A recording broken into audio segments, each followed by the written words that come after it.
The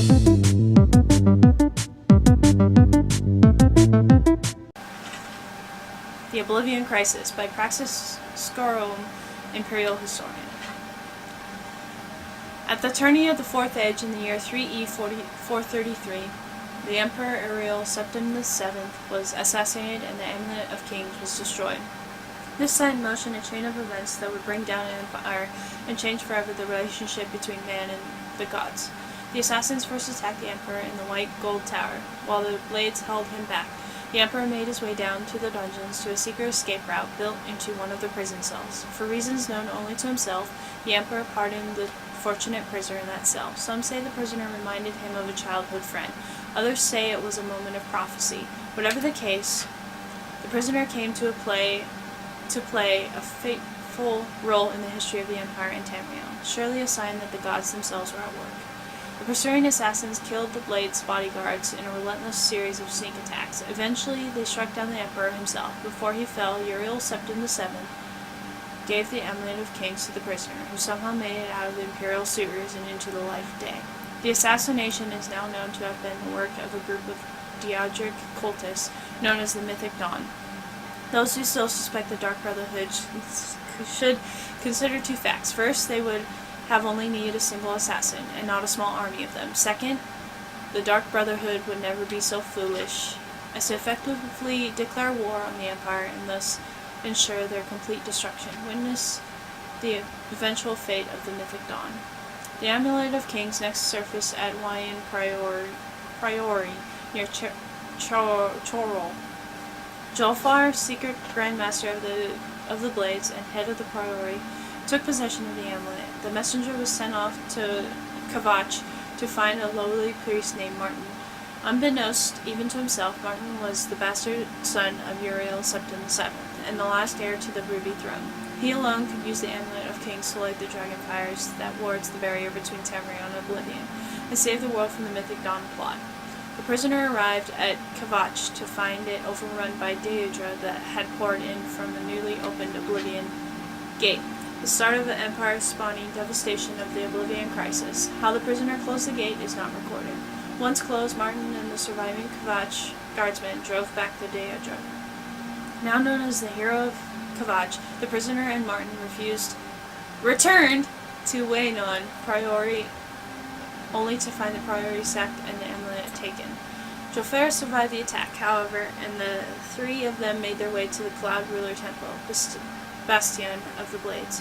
The secret fortress in the mountains outside Burma is where Martin was held safe, while the Hero of Kavach searched for the lost amulet. Knowing only that a mysterious group called the Mythic Dawn was behind the assassination and theft of the amulet, the Hero of Kavach was sent to locate the cult. With the help of Baros, a blade in the service of the Empire, they somehow used the commentaries on the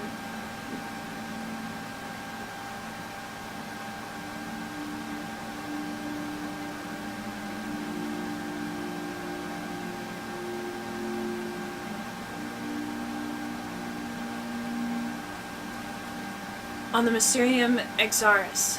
Historic works by the madman Mankar Kamaran to direct them to the Mythic Dawn's secret lair. Scholars familiar with the commentaries claim the location is not directly mentioned in them.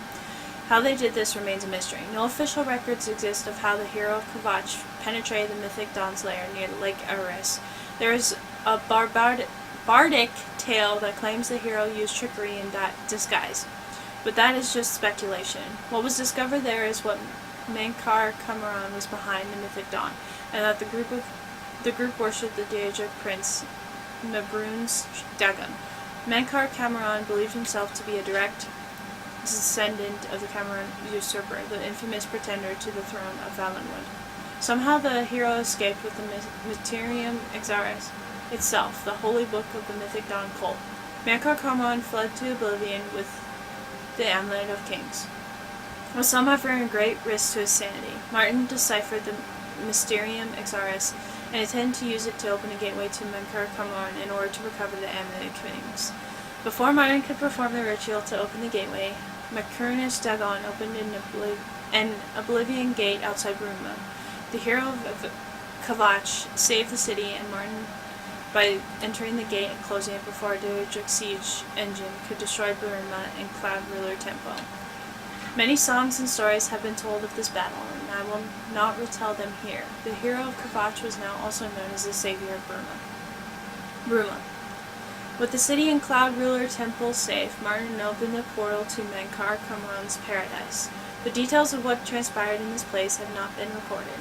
All that is known is that the savior of Burma traveled to this paradise, killed Menkar Kamran, and returned with the Amulet of Kings.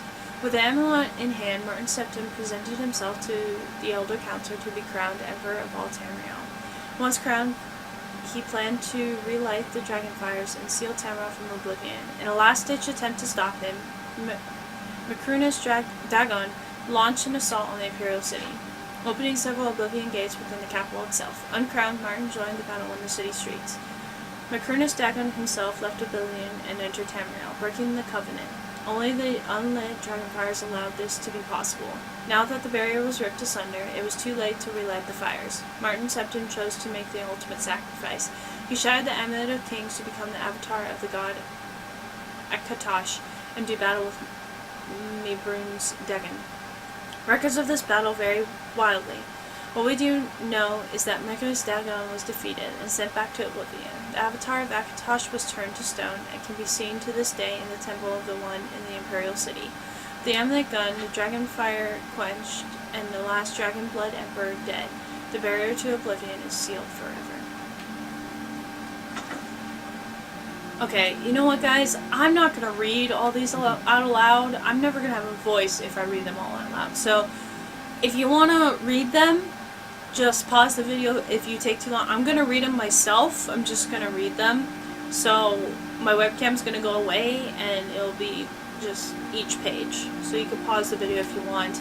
Other than that, I think I'm done reading, at least the books in this game, because it just takes so long, and my voice can't handle it. So, yeah.